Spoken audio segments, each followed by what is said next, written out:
Bienvenidos amigos y amigas a esta edición de su programa Cara a Cara. Estamos una vez más con ustedes. Soy Alejandro Bermúdez desde Birmingham, Alabama, el cuartel general de EWTN y de Radio Católica Mundial. Hoy día tenemos un tema que necesitamos abordar por lo que está sucediendo en nuestros países y sobre todo por la confusión que está generando en nuestros países este tema. Me refiero a la constante impulso, al constante esfuerzo para tratar de legalizar las uniones homosexuales. No voy a hablar acá del tema propiamente de la homosexualidad. El tema de la homosexualidad ya la conocen ustedes. Sobre esto hemos hablado aquí en Cara a Cara con expertos como el doctor Luis Raez, que nos ha explicado cómo no existe científicamente la posibilidad de justificarlo genéticamente. Y hemos hablado también con un extraordinario vocero desde México de Courage Latino, es decir, de este movimiento apostólico que ayuda a aquellas personas que tienen atracción hacia personas del mismo sexo. Estamos hablando aquí de la campaña política para considerar o para forzar que el matrimonio, que sabemos que es una realidad existente y protegida por el Estado, por la sociedad y por la Iglesia, sea un, entre comillas, derecho al que tengan acceso las personas homosexuales. Quiero comenzar por recordar lo que nos dice el Catecismo de la Iglesia Católica al respecto, simplemente para saber sobre qué cosa nos basamos. Como saben ustedes, las enseñanzas del Catecismo de la Iglesia Católica están contenidos entre los puntos 2357 y 2359 del Catecismo. El punto 2357 que tenemos en pantalla dice que la homosexualidad designa las relaciones entre hombres o mujeres que experimentan una atracción sexual exclusiva o predominante hacia personas del mismo sexo. Y luego, después de hablar de que su origen psíquico permanece en gran medida inexplicado y al referirse además a las Sagradas Escrituras que los presenta como depravación, el mismo Catecismo nos sigue diciendo que la tradición ha declarado siempre que los actos homosexuales son intrínsecamente desordenados, son contrarios a la ley natural y cierran el acto sexual al don de la vida y en consecuencia no pueden recibir una aprobación bajo ningún punto de vista o bajo ningún caso. Entonces, ese es lo primero que tenemos nosotros que saber respecto de la enseñanza católica. Es una anomalía y los actos propiamente homosexuales jamás pueden ser aceptados. El siguiente punto, que es el 2358, señala que existe un número importante de hombres y de mujeres que tienen esta atracción, que esta inclinación es objetivamente desordenada y por esta razón constituyen una prueba. Pero acá nos da una categoría que es muy importante para los católicos y en esto nos diferenciamos con todos aquellos que suelen ser calificados de homófobos, ¿no? Lo que nos dice la Iglesia es que deben ser acogidos con respeto, con compasión y con delicadeza. Y por eso es que hay que evitar a ellos, respecto a ellos, todo signo de discriminación injusta. Y esto me parece muy importante, hermanas y hermanos. Todo signo de discriminación injusta. Estos dos términos juntos, discriminación e injusta, van a ser fundamentales para entender lo que vamos a explicar más adelante sobre si existe o no fundamento jurídico y moral para conceder el matrimonio a las uniones homosexuales. Finalmente, el punto 2359, que es el último de los 3 puntos que nos presenta el Catecismo, nos señala que las personas homosexuales están llamadas a la castidad, es decir, nos abre cómo estas personas de ninguna manera están limitadas para recibir la vida sacramental, la vida cristiana y para formar plenamente de la vida de la Iglesia. La condición es que se abstengan de ceder a la propia tentación. Hay muchas personas que dicen esto es totalmente injusto, totalmente irracional porque ellos tienen esa inclinación. No, hermanitos, toda inclinación que es inadecuada, que es moralmente inadecuada, es una inclinación contra la cual los cristianos tenemos que combatir. Incluso existen inclinaciones que son completamente naturales, como por ejemplo la inclinación hacia la relación heterosexual, pero los sacerdotes, las religiosas, los consagrados, que libremente escogemos rechazar o renunciar a ese tipo de relaciones, estamos llamados a vivirlos directamente. El creer que llamar a los homosexuales a vivir una vida de castidad es alguna forma de crueldad se basa en un prejuicio ridículo, que es el prejuicio de que el hombre es un animal completamente sexual y no puede vivir la castidad y no puede vivir la pureza, y eso está histórica, biológica y científicamente demostrado, ¿no? Entonces, me parece importante que nosotros tengamos en cuenta esta realidad. Conociendo este concepto, entremos propiamente a cuáles son los argumentos que defienden o plantean la necesidad del matrimonio homosexual. En general, los argumentos son dos muy importantes, y los que se han planteado, por ejemplo, para legalizar la homosexualidad en Argentina o para legalizarla en Ciudad de México, o para tratar de legalizarla en Colombia, donde el debate todavía sigue porque la Corte Constitucional lo ha rechazado, pero ha dejado la posibilidad de que el Congreso lo apruebe, a pesar de lo que dice exactamente con precisión indiscutible la misma Constitución. Entonces, nosotros tenemos que, los argumentos son, en primer lugar, no aceptar que los homosexuales se puedan casar es negarle el derecho a la protección civil y a los beneficios sociales que tienen los verdaderos matrimonios entre hombre y mujer. Como saben ustedes, toda sociedad, todo Estado, para proteger el matrimonio por la importancia que tiene, le concede una serie de beneficios. Por ejemplo, los impuestos pueden ser presentados como una unidad familiar y en consecuencia no se duplican con las dos personas. En algunos lugares reciben aliento o reciben ayuda económica o descuentos de los impuestos dependiendo del número de hijos que tengan, y así sucesivamente. Entonces, los homosexuales, los grupos de presión homosexual reclaman que esto no existe para ellos, ¿no?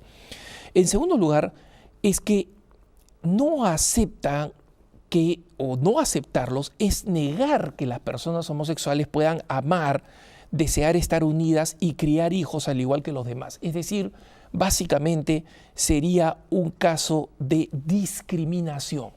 Los homosexuales, simplemente porque tienen esta atracción a personas del mismo sexo, serían completamente discriminadas, separadas o no reconocidas en el hecho de que se aman, que quieren constituir una relación sólida y permanente y que quieren también criar hijos, ¿no? Y usualmente se utiliza el argumento: ¿qué es mejor, que unos niñitos estén abandonados o que vivan con una familia abusiva o que vivan con una pareja homosexual que los ame, los cuide, los vista y los alimente? Entonces, frente a esta falacia, mucha gente dice: sí, tienen razón. Pero vamos a explicar cuál es el problema con este argumento. Y en primer lugar vamos a entrar ahora al tema de lo que significa la discriminación. Veamos cuál es el tema que asusta a la mayoría de gente.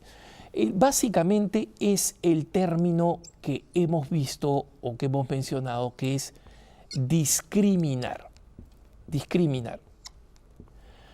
¿Qué significa exactamente discriminar? No, ya saben que mi letra es bien fea, ¿no? Así que ni modo, no hay cómo mejorarla, pero ahí estamos, ¿no? El tema es discriminar, y este tema produce terror, ¿no? Ahí vamos a ponerle las rayitas del terror. Hermanos, el catecismo, como habíamos visto, dice que las personas homosexuales no pueden ser objeto de ningún tipo de discriminación injusta. Ningún tipo de discriminación injusta. Pero cuando nosotros negamos el acceso al matrimonio a las personas homosexuales, ¿estamos realizando un acto de discriminación? Sí. ¿Pero es un acto de discriminación injusta? No. Miren, la palabra está aquí, la clave está aquí.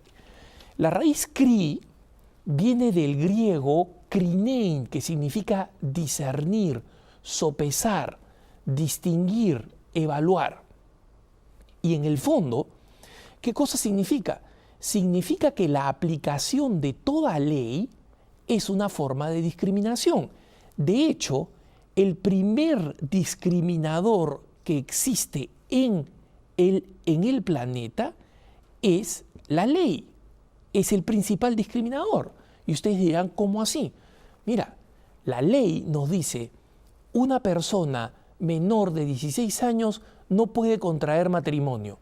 Está discriminando a las personas que son menores de 16 años. Una persona que no tiene los recursos intelectuales o la capacidad intelectual para acceder a determinado tipo de educación, no puede acceder a determinado tipo de educación.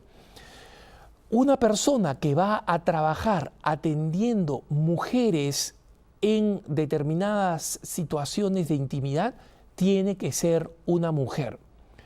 Las personas que no tienen, que no han nacido en el país, no pueden ser presidentes de la República en nuestros países.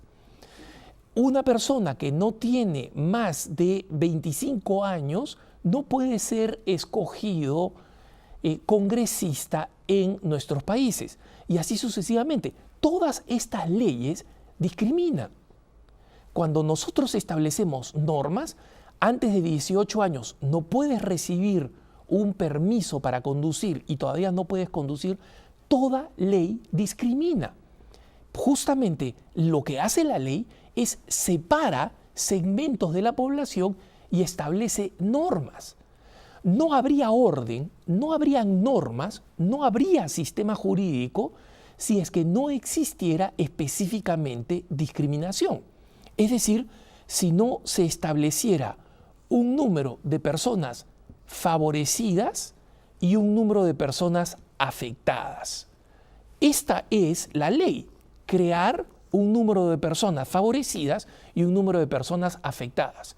Y esto nos suena horrible, no puede ser, esto es inconcebible. Bueno, ¿qué cosa sucede cuando nosotros decimos una persona con discapacidad mental no es punible de impuestos? Es decir, no se le puede pedir que pague impuestos. Y entonces a esta persona le decimos que esta persona está favorecida por la ley. Pienso en la Constitución peruana, por ejemplo, que dice al concebido, no nacido, al concebido, se le considera nacido para todo lo que le favorece. Es decir, la vida de ese niño tiene que ser defendida porque está favorecido, tiene todos los derechos de un ser que ya ha nacido. Pero, por ejemplo, a un bebito en el vientre materno no se le pueden cobrar impuestos, no se le puede pedir que pague que realice el servicio militar obligatorio, si existiera en el Perú, que ya no existe. No se le puede pedir que aquellas cosas que le afecten se le apliquen.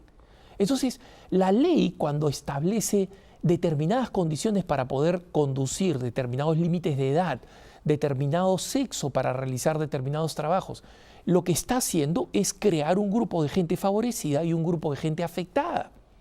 Y obviamente eso es clave para la ley, porque, por ejemplo, si es que la ley no favorece a los padres de familia que tienen hijos, como desesperadamente los están haciendo en países donde no hay hijos, Alemania, Francia, por ejemplo, están dando enormes beneficios de reducción de impuestos a los que tienen hijos, si no se les favorece, la conducta humana naturalmente no va a acudir a ella.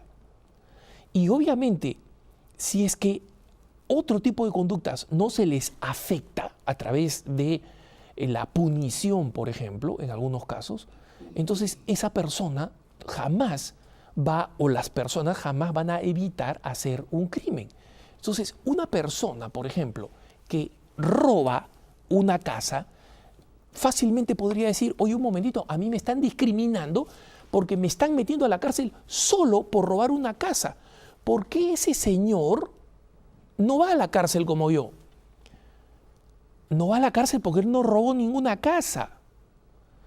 Bueno, pero ¿qué? Solo por robar una casa yo estoy yendo a la cárcel. Eso es injusto.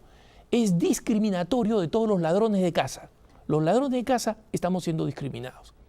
Y ese es justamente el problema de creer que cada vez que existe un acto de discriminación, es decir, de krinein, de criterio, viene exactamente de la misma raíz griega, es decir, del uso del criterio, de la razón, para separar cómo se va a manejar cada situación o cada grupo humano, creer que cada situación de discriminación tiene que ser solucionada mediante la creación de algún tipo de ley que beneficie, es completamente ridículo. Y no solamente es ridículo, es suicida para una sociedad. Una sociedad jamás va a saber, jamás va a comprender que puede vivir dentro del marco de la ley si cada vez que alguien reclame discriminación, esto termina siendo algo totalmente inconcebible. Una vez más, cuando la discriminación es injusta, esa discriminación tiene que ser corregida. Pongamos un caso. ¿Qué cosa sucede en una sociedad que no tiene en cuenta a las personas discapacitadas y en consecuencia no proporciona recursos, como por ejemplo para las personas discapacitadas físicas, rampas, accesos, instrumentos que puedan facilitar que esta persona cumpla con sus obligaciones? Para las personas invidentes, sistemas de audio que garanticen que cuando, por ejemplo, hay una alerta pública, una alerta nacional, estas cosas se tengan en cuenta y una persona que es invidente pueda escucharlas y una persona que es sorda pueda verlas. Especialmente en los países desarrollados existen sistemas de alerta, de información, de inscripción que permiten que las personas discapacitadas cuenten con absolutamente todos los recursos que necesitan. Eso es fundamental. Eso es fundamental. Pero ¿qué cosa sucede si es que una persona invidente quiere que en el proceso de ser invidente se le permita acceder, por ejemplo, al servicio de transporte público? Es decir, una persona que es invidente o que es sorda quiere ser una persona que se encargue de conducir los buses de la ciudad, los trenes de transporte de nuestra ciudad, o que se encargue de volar los aviones en los cuales nos transportamos. Nadie aceptaría eso porque comprendería que si esta persona con esta discapacidad de invidencia, por ejemplo, reclama una función social que requiere de la vista, ahí no existe un prejuicio. Simplemente se está protegiendo el bien de la mayoría y se está haciendo una discriminación que es completamente legal y completamente legítima y moralmente adecuada. Una persona que no tiene capacidad para cumplir una función para el bien de la sociedad, esa persona no puede reclamar como derecho, entre comillas, que debe tener acceso a ese trabajo. Una persona discapacitada físicamente no puede reclamar ser policía y proteger el orden social de nuestra sociedad simplemente porque no cuenta con los recursos. ¿Cómo se aplica todo a esto, al tema del matrimonio y del matrimonio homosexual? Es muy claro, muy importante y lo vamos a ver inmediatamente después que volvamos de la pausa. No se vayan, estamos en Cara a Cara.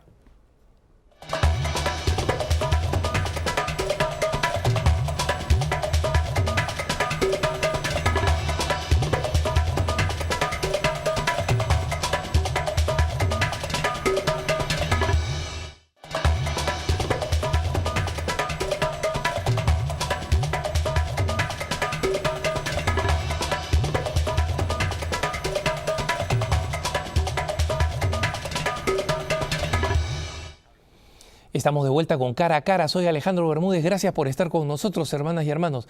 Y estamos hablando del tema conocido con el nombre de matrimonio, entre comillas, e insisto, lo de las comillas, homosexual. Porque como vamos a ver, este tema del matrimonio, mal llamado matrimonio homosexual, tiene sus complejidades.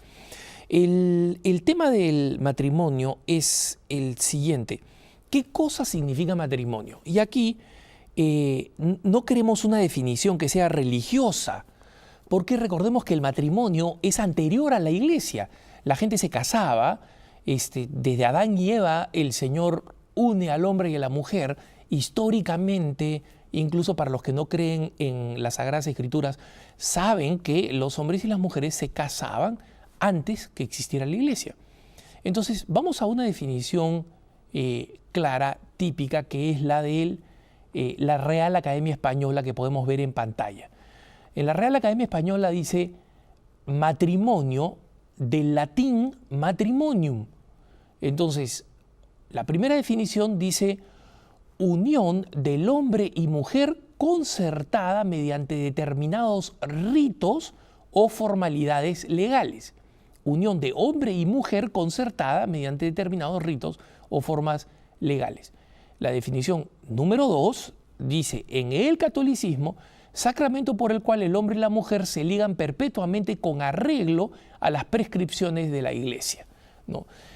Estas son las dos definiciones que trae la Real Academia Española. Las demás definiciones que existen, por si acaso, no las he puesto acá para que no digan, Alejandro simplemente se comió las otras definiciones. Son definiciones de lo que significan matrimonio forzado, matrimonio, es decir, ya aquellos adjetivados con algún adjetivo.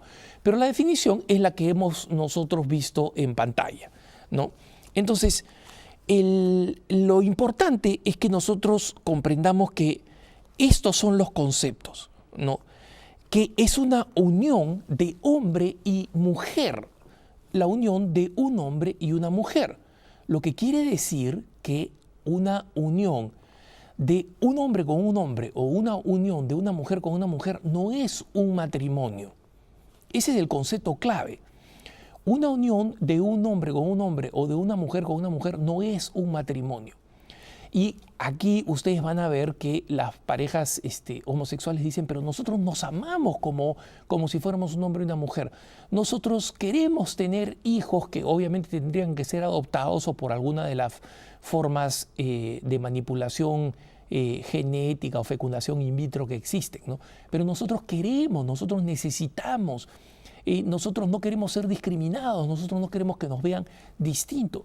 Bueno, el problema es que aquí estas personas, las personas con inclinación homosexual, no están pidiendo que sean integradas dentro de un concepto de matrimonio. Es decir, el matrimonio está definido en lo que es.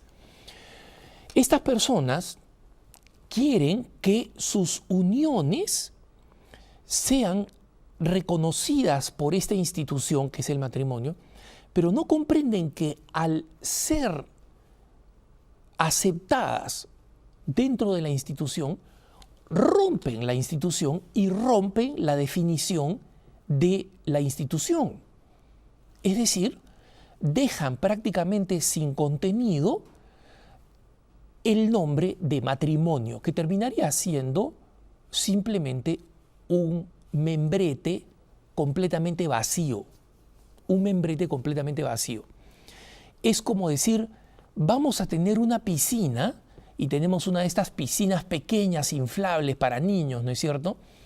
Y de repente decidimos que una persona enormemente gorda entre a la piscina. Y entonces esta persona salta a la piscina y al saltar a la piscina saca a todo el mundo volando, rompe la piscina, pierde el agua y entonces esta persona está metida en algún objeto de plástico donde llamarlo piscina es irrelevante porque la piscina tiene una propia descripción. Voy a poner un ejemplo con algún tipo de instituciones existentes en nuestros distintos países. Todo ejército, por ejemplo, cuenta con un grupo élite que tiene que recibir las misiones, que tiene que desempeñar las tareas más complejas, más difíciles, más sofisticadas, que se suelen conocer como fuerzas especiales. Hoy en día muchos jóvenes están familiarizados con esas fuerzas especiales porque son motivos de reportajes en canales informativos o en canales de información cultural o canales de aventura. Son personajes que salen en los cines, en las películas o en las series. En última instancia, nosotros sabemos que las fuerzas especiales son un grupo de soldados que no son iguales a los demás. Son personas que tienen que demostrar la capacidad para soportar presiones psíquicas, físicas, mentales, anímicas de todo tipo, por encima, y en algunos casos muy por encima del promedio. ¿Por qué se crean estas fuerzas especiales? Para la protección del bienestar de nuestros propios países. Nuestros distintos países tienen estas fuerzas especiales para evitar conflictos que sean dañinos para nuestros países. En algunos casos, el objetivo es el del cuidado del patrimonio, de las fronteras de un país. En otros casos se han utilizado para poner freno a movimientos terroristas o de narcotraficantes en nuestros propios países. Entonces, estas fuerzas especiales, con el incremento del terrorismo urbano o el poder de las bandas narcotraficantes o criminales, se han convertido en parte importante del mantenimiento de la seguridad para el bien nuestro, para el bien de la sociedad, para el bien civil, para el bien de las personas. Y nosotros en general pensamos que estas fuerzas especiales, mientras estén, como siempre, regidas por un gobierno democrático y para el uso para el cual han sido creadas, son de alguna manera una garantía para nosotros, son parte del bien común.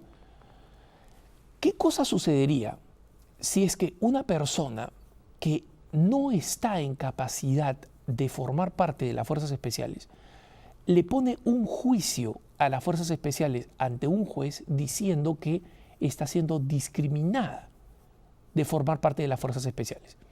Y entonces pensemos en una persona con extremo sobrepeso o una persona que no cuenta con algunos de sus extremidades, una persona que no tiene uno o los dos brazos, no tiene una o las dos piernas, o una persona que es extremadamente delgada, frágil, enfermiza, una persona que tiene una cantidad enorme de fobias, es claustrofóbica, agorafóbica, etc. Y en consecuencia no va a poder enfrentar las situaciones normales en las que se ven las fuerzas especiales. Y supongamos que el juez determina efectivamente esta persona está siendo marginada, discriminada en las fuerzas especiales por razones solo de su gordura o su debilidad física o de sus traumas psíquicos. Y en consecuencia, de pronto las fuerzas especiales jurídicamente se ven obligadas a tener que recibir a personas que son lo opuesto a lo que necesitan las fuerzas especiales. Y en consecuencia nosotros tendríamos personas totalmente incapacitadas para responder o para realizar actividades con enorme sobrepeso, flaquitos casi tísicos que no pueden realizar ningún tipo de esfuerzo.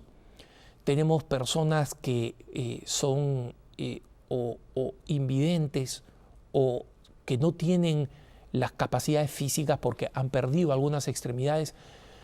Estas personas estarían muy contentas sin duda y los amigos de estas personas estarían muy contentas sin duda. Y yo personalmente, por el segundo de alegría que estas personas tendrían al ser incorporadas a las fuerzas especiales, también estaría alegre de ver a una persona alegre. Pero ¿qué cosa sucedería? Las fuerzas especiales podrían mantener el nombre.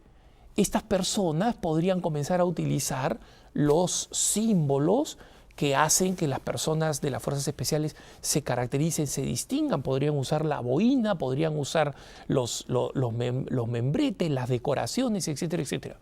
Pero la pregunta es, ¿esas fuerzas especiales siguen siendo fuerzas especiales? La respuesta es no. Ya no son fuerzas especiales. Se acabó. Ya no son fuerzas especiales. Y eso es una catástrofe. Ese es exactamente lo que sucede cuando personas que no tienen las condiciones para formar parte del matrimonio, no son hombre y mujer heterosexual, son incorporadas al matrimonio. Lo que termina sucediendo es que el matrimonio explota. El matrimonio, esa sociedad que ha sido creada para ser protegida, alentada, porque ella depende del desarrollo de la sociedad, esa sociedad, ese grupo, deja de ser defendido y estalla. Podrá llevar el membrete de familia, pero va a dejar de ser una familia. Ese es el tema fundamental. Justamente, ¿qué pasaría y qué va a pasar en aquellos países donde se ha legalizado y qué pasaría en aquellos países donde todavía no es legal y nosotros los católicos tenemos que combatir para que no sea legal por el bien nuestro, por el bien de la familia y por el bien de las mismas personas con inclinación homosexual, como vamos a ver? En primer lugar, si nosotros nos damos cuenta de lo que significa la aprobación de las personas que forman parte del matrimonio simplemente por su atracción sexual, es decir, también pueden ser personas por el matrimonio simplemente porque tienen una atracción hacia personas del mismo sexo. Si nosotros rompemos el límite que tiene la familia, que es el matrimonio, como nos dice la Real Academia, que es la unión entre un hombre y una mujer que quieren establecer una familia, si nosotros rompemos ese concepto, la pregunta que nos quedaría, y lo pongo acá para que quede claro, es ¿cuál sería la diferencia entre aprobar la homosexualidad y no aprobar, por ejemplo, la poligamia?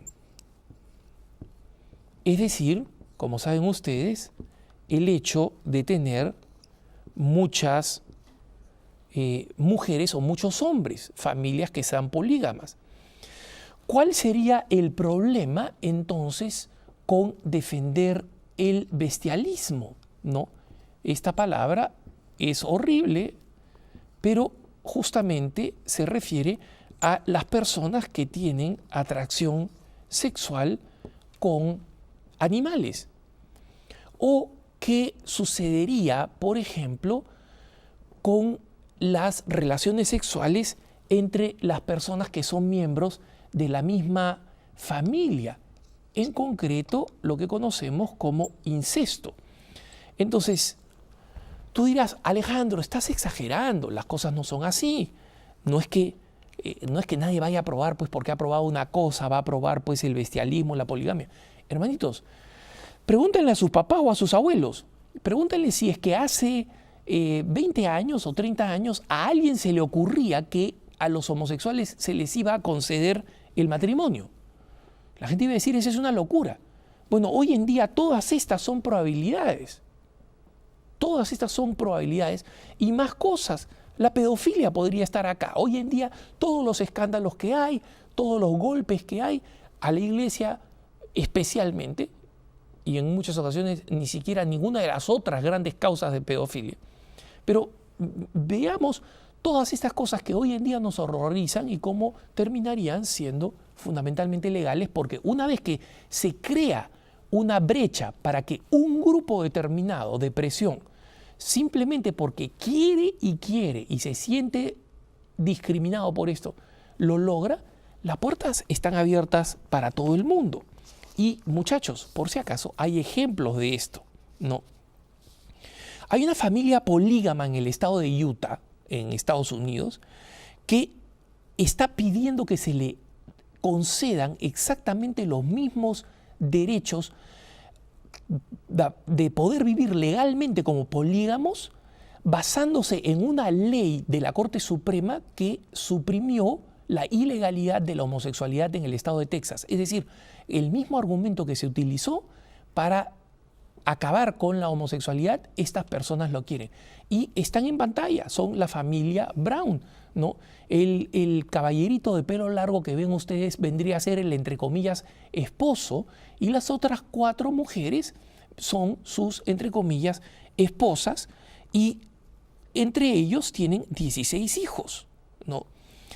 En Inglaterra por ejemplo, una joven estaba tan enamorada de su delfín, estoy hablando de ese animal que nada en el agua, que tiene su nariz puntiaguda, que fue personaje de una serie de televisión que se llama Flipper, ¿no? Todos estos personajes, estamos hablando precisamente de este animalito. Bueno, un animalito muy simpático, sin duda, ¿no? Cualquiera que va a los zoológicos o a los acuarios ve el delfín como el mamífero acuático más simpático de todos. Pero esta mujer pidió casarse con su delfín, porque lo quería tanto que quería tener una ceremonia de matrimonio. Y alguna pseudo-denominación cristiana por ahí se los dio. Pero esto es para que vean que existe gente que está dispuesta a, entre comillas, casarse con los animales, ¿no? Por si acaso, en algunos lugares como la ciudad de Boulder, Colorado, en Estados Unidos, o la ciudad de San Francisco, en California, han prohibido que las mascotas reciban el nombre de mascotas.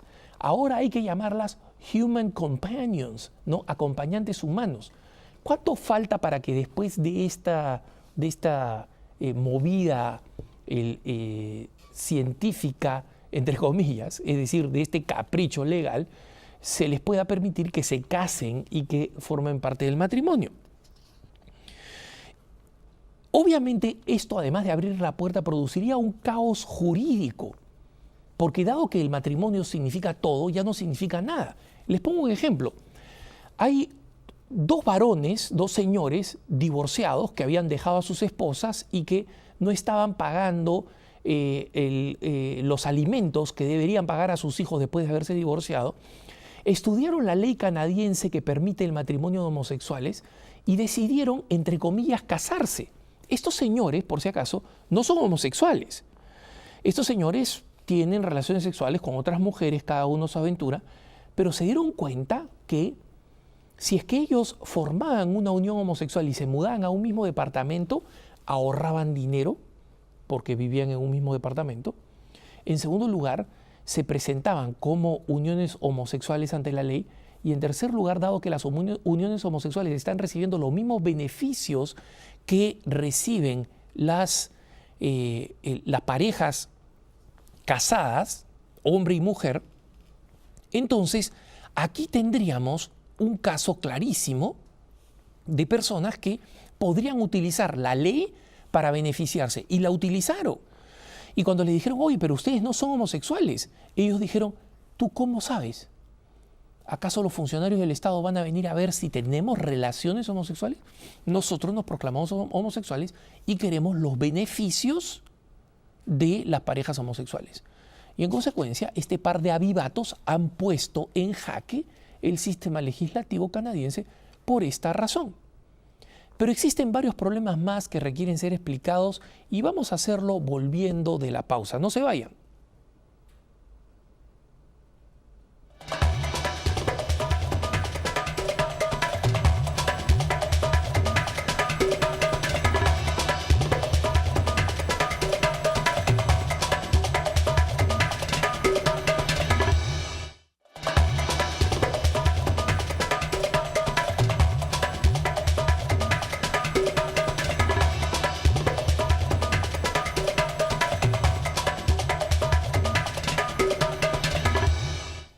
Estamos de vuelta, hermanas y hermanos, con su programa Cara a Cara y seguimos hablando de este tema importante que es el del mal llamado matrimonio homosexual. Estamos viendo las razones que hacen que sea prácticamente imposible que jurídicamente hablando el matrimonio homosexual tenga sentido, ¿no? Y muchas veces existe una equivocada compasión, pero si nosotros estiramos esa compasión, nos veríamos en la situación, bueno, ¿cuál es el problema pues con que un señor se case pues con 5 mujeres, ¿no? ¿Y cuál es el problema que una mujer se case pues con 8 hombres? ¿Cuál sería el problema con que alguien se case con su delfín o con su perro? Ustedes dirán, bueno, es su problema. No, ese no es su problema, porque resulta que una persona que se ha casado con su perro tendría legalmente exactamente los mismos beneficios que tiene cualquier persona casada. Tú, con los beneficios que recibes de impuestos, con los beneficios que recibes de visita en los hospitales, todo lo que viene acompañado con la protección legal del matrimonio real. Y la historia ha producido esta defensa del matrimonio, incluso allí en la Rusia comunista, cuando en 1917, después de la Revolución Comunista, se pretendió imponer una revolución también sexual, y se dijo que los hombres y mujeres tengan relaciones sexuales y que los hijos que salgan finalmente sean del Estado, el Estado se encargue de cuidarlos. En el poco periodo en que se practicó esto, la situación social fue tan catastrófica, la destrucción de la familia, del matrimonio fue tan catastrófica, que inmediatamente la Unión Soviética se convirtió en uno de los principales protectores del matrimonio. Curiosamente, no aceptaban el matrimonio religioso, pero habían creado unos ritos increíblemente, ridículamente elaborados para que se vean en la televisión y para que la gente se sienta que de verdad estaba tomando compromisos pues, para mantener el matrimonio, para proteger el matrimonio y la familia. ¿Por qué?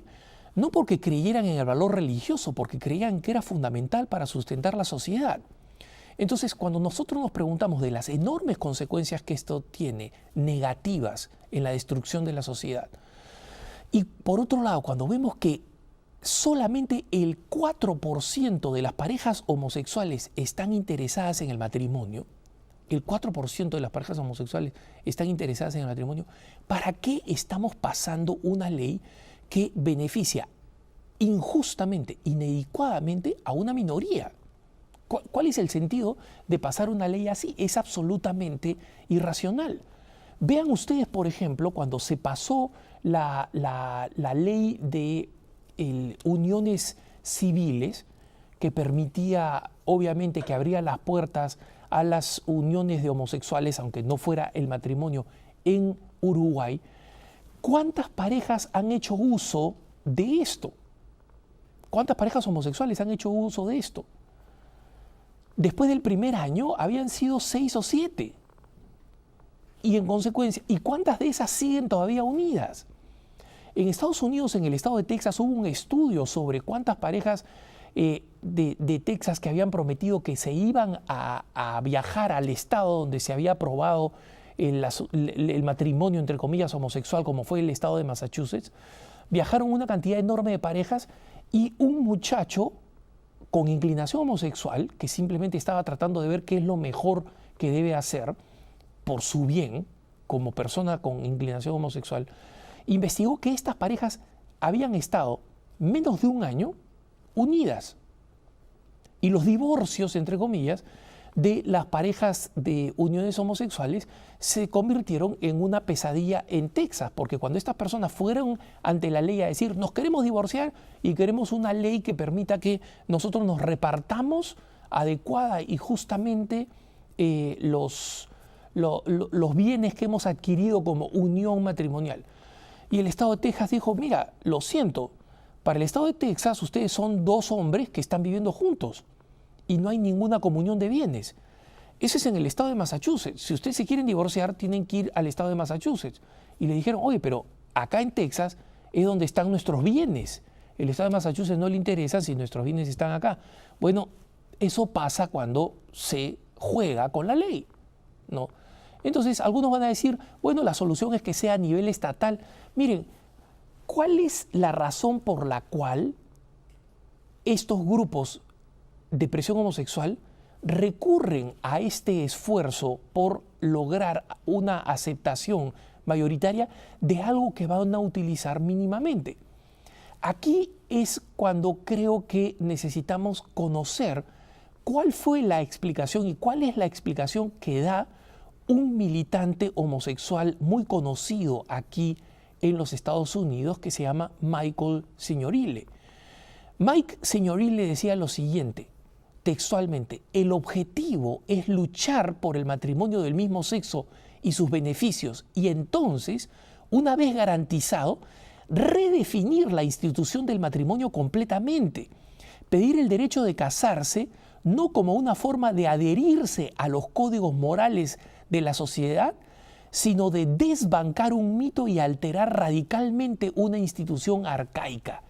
En otras palabras, ¿por qué queremos que terminen aceptando? Y acá tienen la foto de don Mike Signorile, ¿no? Para el que tenga alguna duda, ahí está el señor, existe, es un conocido locutor radial en Nueva York. Y este señor Mike Signorile claramente ha dicho qué es lo que quiere. Quiere que se destruya la institución matrimonial. Quiere que se eche a volar la institución matrimonial. Y entonces, solamente en la medida en que nosotros hagamos esto, es decir, dicen los homosexuales, volemos, destruyamos la institución matrimonial, en esa medida ya nos van a dejar de juzgar. Porque ¿qué es lo que hace que nosotros los homosexuales nos aparezcamos como bichos raros? En que la gente todavía cree en la familia, todavía cree en el matrimonio, todavía cree en las relaciones heterosexuales, que las relaciones heterosexuales son fundamentales para el futuro de la sociedad. Mike Signorile dice, si nosotros hacemos que el matrimonio valga para cualquiera, homosexuales, heterosexuales, bisexuales, transexuales, pedófilos, incestuosos, etc. Entonces, la idea de que la relación sexual es entre un hombre y una mujer, en que la normalidad es la relación entre un hombre y una mujer, esa va a estallar y va a desaparecer, porque el matrimonio es una realidad arcaica. Lo que deberíamos tener es personas que tienen relaciones sexuales como quieren, donde quieren, cuando quieren, y no establecidas por ningún tipo de parámetro. Es decir, Mike Signorile, que es visto como un gran visionario de los homosexuales para el futuro, quiere regresar a la Rusia de 1917 y a su catástrofe. Y existen, es verdad, muchas personas de buena voluntad homosexuales que dicen, yo no me reconozco así, yo simplemente quiero acceder al matrimonio. Bueno, resulta que hay un ensayista ex homosexual, católico, extraordinario, que escribió un ensayo que está presente en internet traducido al español. Él es norteamericano, reside en la ciudad de Austin. Este texto se llama Los libros eran una pantalla para la pornografía. Tomen nota los que puedan. Los libros eran una pantalla para la pornografía. Este muchacho escribe este ensayo larguísimo sobre la psicología y los grupos de presión homosexual. Y describe cómo él, cuando fue homosexual militante durante mucho tiempo y fue en las peores ciudades donde se puede ser en Estados Unidos, estuvo en Austin, que es una ciudad extremadamente liberal en el estado de Texas, estuvo en Nueva York, estuvo en Los Ángeles, se fue a Londres, a Inglaterra, se fue a Ámsterdam, Holanda, tratando de encontrar cómo podía ser un homosexual para vivir realmente libre y sin presiones sociales. Y explicó, el problema es que el homosexual que no vive el celibato, que no vive la pureza, que no vive la castidad como él la está viviendo ahora, el autor de este ensayo, lo que termina sucediendo es que esta persona se convierte en alguien completamente frustrado interiormente, pero cree que la frustración no está en el hecho de que él está viviendo una relación inadecuada, en que él está viviendo una relación contra la naturaleza, sino que cree fundamentalmente que él se siente desazonado, frustrado, amargado, con todos los índices terribles que tienen los homosexuales. 3 veces más propensión a la depresión, 4 veces más propensión al abuso de drogas, 5 veces más propensión que las personas normales a tener deseos suicidas o problemas de autoestima. Y de esta forma, ellos creen que la manera, y esto lo explica el autor de Los libros eran una pantalla para la pornografía, ellos creen fundamentalmente que lo que les va a cambiar la vida es que la sociedad los apruebe. Y por eso desesperadamente quieren este experimento social, que es la aprobación, la legalización del matrimonio homosexual. Poquísimos lo van a buscar, porque una de las características de la inclinación homosexual es una adicción al cambio en las experiencias sexuales. Poquísimos homosexuales establecen parejas. Los medios de comunicación nos muestran a varias, bondadosas, tiernas, etc. pero son la absoluta minoría, son la total y absoluta minoría. Y justamente el autor de este ensayo nos dice que la desesperación por presionar para obtener la legalización de las uniones homosexuales o del mal llamado matrimonio homosexual se basa en esta profunda desazón interna, en esta profunda falta de paz consigo mismo. Y obviamente él propone un camino distinto que la gran mayoría de grupos de presión homosexual no solamente consideran imposible, sino que consideran que no vale la pena, que no sirve para nada y que se les debería dejar hacer lo que ellos quieren hacer, ¿no? Pero una de las cosas que advierte este autor, que es una persona con inclinación homosexual que vive célibamente y que vive su vida de manera plena e integral, es la de advertir a las personas que somos heterosexuales que no nos dejemos llevar por una falsa compasión. Los grupos de presión homosexual deliberadamente trabajan esta idea de que ellos son víctimas. En Estados Unidos, por ejemplo, dicen, sí, nosotros somos la última víctima de los prejuicios, y tratan de compararse, por ejemplo, con el movimiento afroamericano, con la discriminación espantosa que sufrieron los afroamericanos, y tratan de presentarse como un grupo discriminado cuando reciben la protección de la ley que los afroamericanos no recibían. No hay ningún letrero o cartel o anuncio que diga que un homosexual se tenga que sentar en la parte trasera de un bus. No hay ninguna piscina donde dicen un homosexual no puede venir y entrar acá a participar. Todas esas cosas existían con los afroamericanos, existían con muchas minorías en distintas partes del mundo. Ellos tratan de pintarse como una minoría que son oprimida y sofocada, y no es así. Existen ataques o prejuicios contra las personas por su inclinación homosexual, existen. Esas deben ser combatidas y protegidas por la ley, por supuesto. Pero eso no requiere redefinir el sentido del matrimonio, destrozar el matrimonio, por el experimento de unos pocos, que son las personas con inclinación homosexual, y entre ellos unos poquitísimos, que son los que realmente están dispuestos a contraer, entre comillas, matrimonio, si es que tuvieran acceso a él. Entonces, es importante comprender, hermanas y hermanos, que, como nos dice el autor de este ensayo, los libros eran una pantalla para la pornografía. Magnífico ensayista, magnífico autor. Nos queda muy claro que la posición nuestra como católicos es la de apoyar la defensa de la familia, con caridad, con la protección de los derechos de cualquier persona, incluyendo aquellas que tienen una inclinación a la atracción de personas del mismo sexo. Pero el bien de nuestra sociedad, el bien del futuro de nuestros hijos depende de la solidez del matrimonio.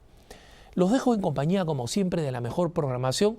No dejen de escribirnos con sus inquietudes, con sus comentarios, con sus propuestas para programas a caracara@ewtn.com, caracara@ewtn.com. Muchas gracias por habernos acompañado en este programa. Espero que haya sido suficientemente ilustrativo y convincente. Ofrezcamos al Señor las intenciones de EWTN. Los dejo, como siempre, con la mejor información católica.